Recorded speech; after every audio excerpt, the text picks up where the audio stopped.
Hello and welcome back to Chronicles from a Caribbean Cubicle podcast. This is Francis Wade, and here's the article I wrote for the Jamaica Gleaner. It's entitled Why CEOs Need to Think Like Chief Learning Officers. As a top leader, it's your responsibility to create sound succession plans. But how do you ensure that there is a pipeline of leadership talent available at all levels, such as the board and executive suite? Extraordinary executives see themselves as developers of people.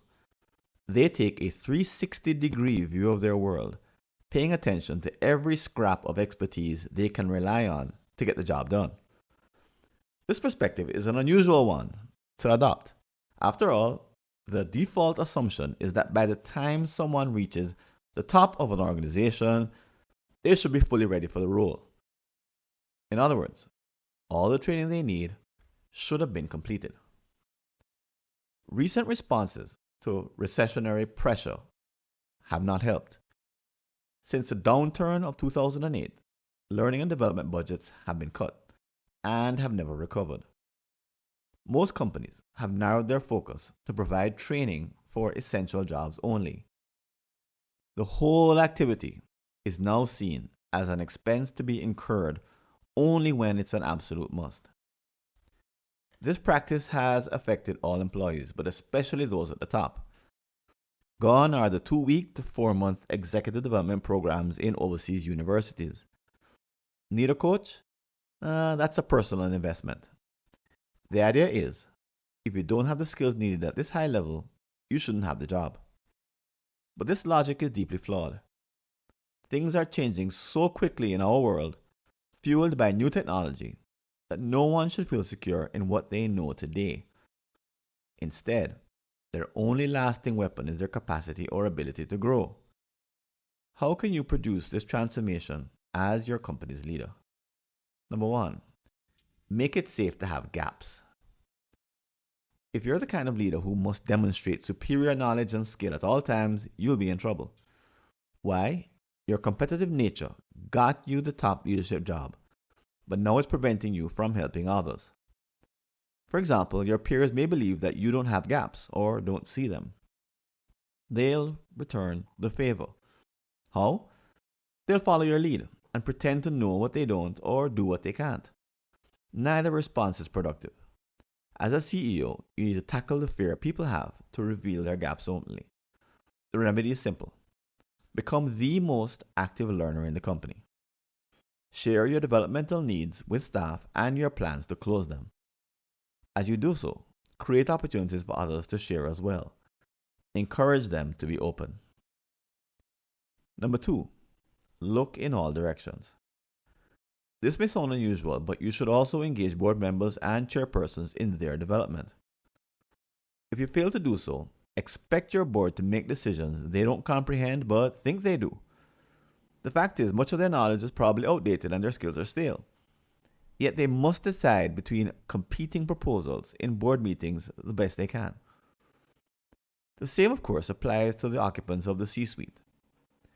Realize that most companies underinvest in training at this level. Somehow the thinking goes smart people should train, coach, and develop themselves. Apparently, they have all the time in the world to do so.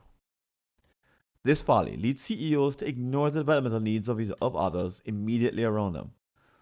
When things fall apart, some seek knee jerk solutions, firing colleagues and hiring replacements immediately upon failure. This short term thinking mistakenly assumes that new staff members will fix the problem. Instead, they'll become stale themselves. It's only a matter of time. Only consistent 360-degree feedback plus training interventions from the CEO will permanently correct the situation. Number three, become the Chief Learning Officer. The learning and development function in Jamaican companies was, before the 2008 recession, a highly respected role.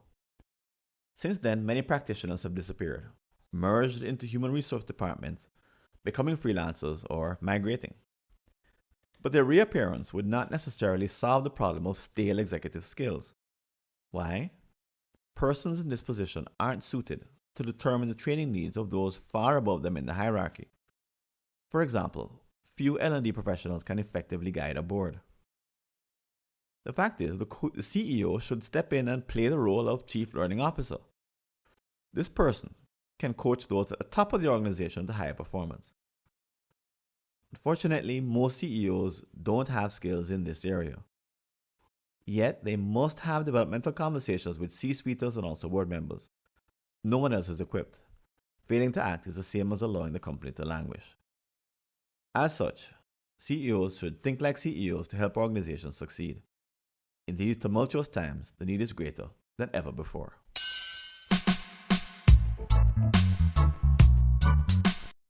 Thanks for listening.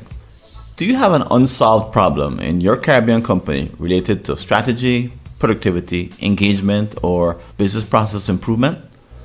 Just visit a searchable listing of all my prior articles and you may be able to help yourself to a fresh line of thinking. Go to blog.fwconsulting.com or see the show notes.